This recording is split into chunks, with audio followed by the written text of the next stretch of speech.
नमस्कार welcome to Odisha job informer 2.0 तो आसीगला आपण आदर्श विद्यालय तरफ आउ एक रिक्वायरमेंटर सुजोग आपण जदि एही रिक्वायरमेंट रे आवेदन करने को चाहूँगी ताहेले आपण एही वीडियोटी को शेष पर्यंत देखंतु।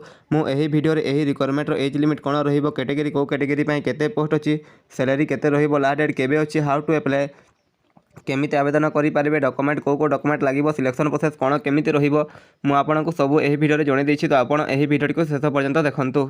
ओडिशा आदर्श विद्यालय सुतेई रेमुणा बालेश्वर जिला तरफर जो ओएभी ओडिशा आदर्श विद्यालय अच्छी से ही विद्यालय गोटे नोटिफिकेशन टी आसीथिला। से नोटिस टी आपण 5 डिसेम्बर 2025 दिन आसीथिला। सही नोटिस अनुसार ओडिशा आदर्श विद्यालय सुतेई रेमुणा बालेश्वर छात्री निवास पाई निम्नलिखित पदवी गुड़िकर चुक्ति भित्तिक नियोजन निमंते योग्य प्रार्थी ठारू निर्धारित फॉर्म दरखास्त आह्वान करा जायछि। समस्त पदवी संपूर्ण भाव में अस्थायी चुक्ति भित्तिक रहिबो। तो जो आपणक सुतेई रेमुणा ठारे जो ओएभी आदर्श विद्यालय अच्छी से विद्यालय रे किसी नॉन टीचिंग और टीचिंग पोस्ट पाई नहीं कि यही नोटिफिकेशन टी आसीथिला। तो आपण जदि आवेदन करने को चाहूँगी ताहेले आपण एही वीडियो को शेष पर्यंत देखंतु और एही रिक्वायरमेंट टी आपण अस्थायी बा कॉन्ट्रैक्चुअल बेसिस रहिबो।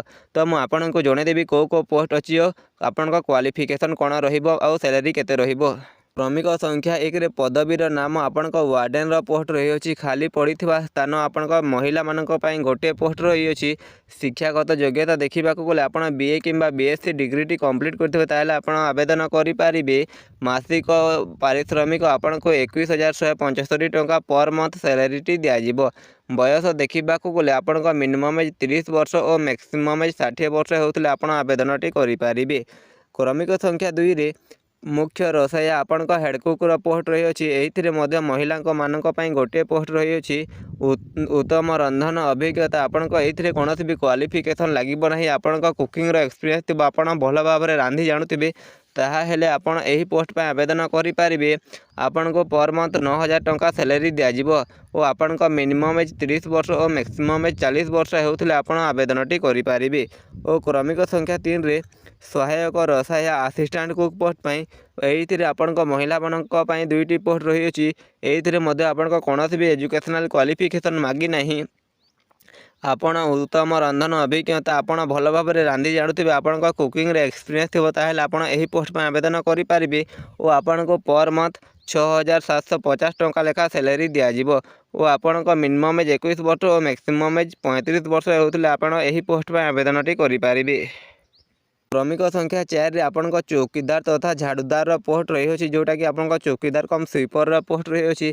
एही आपण पुरुष मानक पई गोटे पोस्ट रही अछि। एही आपण क्वालिफिकेशन देखा गले आपण मिनिमम 10वीं टी पास करथिले आवेदन करेंगे।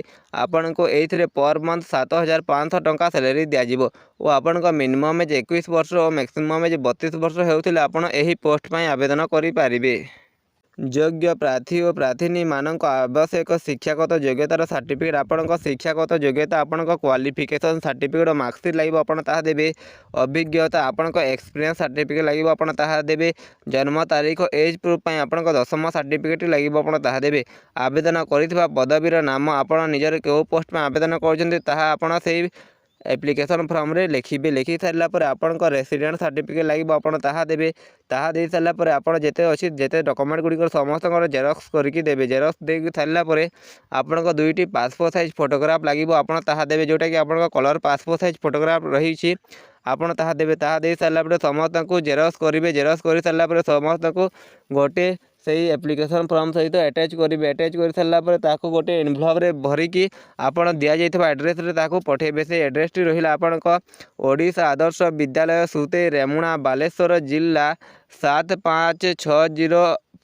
आपण एही एड्रेस रे निजर डॉक्यूमेंट्स को पठेकी आवेदन करेंगे। आपण शेष तारीख रही 5 जनवरी 2024। तो आपण 5 जनवरी 2024 सुधा आवेदन टी करेंगे। तो यही यूट्यूब चैनल रे किसी इनफॉरमेशन मिली थी ताहेले आपण एही वीडियो को लाइक करके आम चैनल को सब्सक्राइब करदेवे एमिती ही जॉब रिलेटेड वीडियो देखिबा पई।